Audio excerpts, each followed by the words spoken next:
So welcome back to Fair from Friday. For the first case for this week, we are going to, I guess, back to Utah. Last time I covered a case out of Utah, it was the David Colt family back in like 1978 in Salt Lake City. This case, we are going to Ogden, Utah, which is a lesser known city. This case is not as well known. Our victim, who unfortunately is a child in this situation, we only have one photo of her, and it's not the best quality photo, but it is apparently a confirmed photo of our victim. So with that, I'm going to give what is publicly known. I think I literally have like two sources for this case. And so with that being said, I'm quitting rambling and let's get started. So we're going to start off with Angelina. Angelina Costello was born on March 30th, 2014 to her parents, Brenda Emile, and her father, Miller Costello, which is where she got her last name from. She had two siblings and she was born premature. Miller was born on April 29th, 1992, whereas Brenda was born October 24th, 1994. So after the incident that winds up happening, as to why I'm covering this case, Brenda would come out and say that her father apparently was abusive to her when she grew up, and that apparently at one point he apparently tried to cut her head off with a license plate, and then apparently she stopped going to school after second grade. And so Miller and Brenda, they obviously apparently meet because obviously they have like at least one kid together. And so Miller's family had apparently warned him not to marry Brenda because they believed that she was evil. Brenda's father had apparently even locked Miller into a closet for like a week, allegedly. And so then of course Angelina is of course born, and Miller at first apparently did not believe that she was his. And then it doesn't say when, but eventually the family moved from Billings, Montana, which is I guess they were at originally, to Ogden, Utah, where our story takes place. So then of course Brenda, she has these kids, and like I said, I guess it looks like Angelina's the youngest, so she's pretty much pretending to be a single mom, even though her and Miller are like together. And of course Miller's gonna come over occasionally, so she's just like, oh, Miller's just a visitor. So in 2016, Brenda gives birth to a third child, and then this is apparently when she starts becoming addicted to drugs.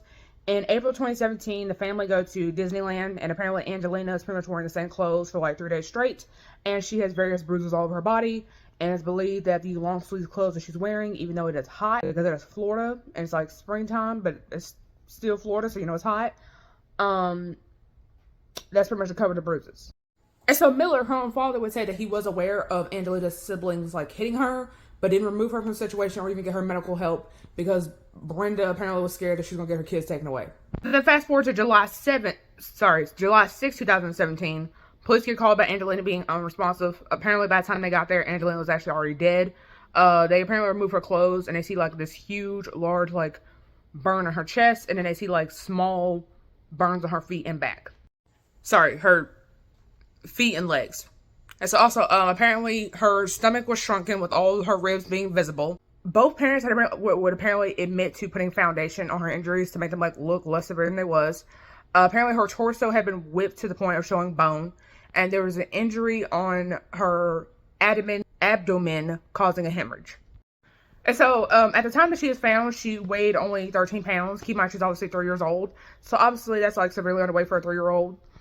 The medical examiner originally could not find a cause of death because several of the injuries on her could have killed her like alone. So we don't have a certain cause of death as to like how this little girl died. And apparently it took like 4 hours for them to document all the injuries that were found on her body.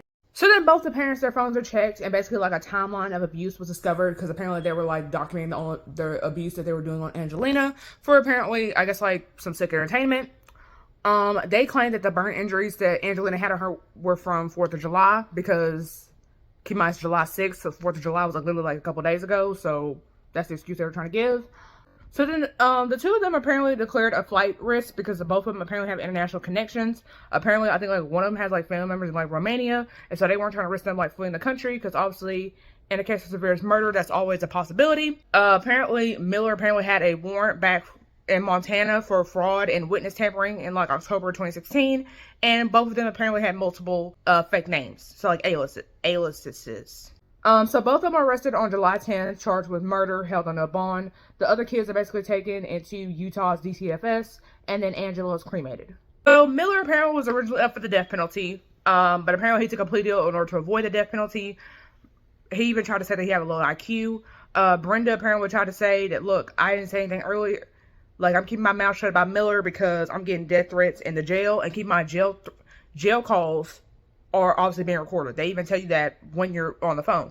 So, of course, they can go back and, like, listen to these phone calls, and there's, like, no record of them like any threats that she's getting. Oh, it's not in English. But then, of course, apparently there were conversations she was having between her and her mother that didn't seem like threatening.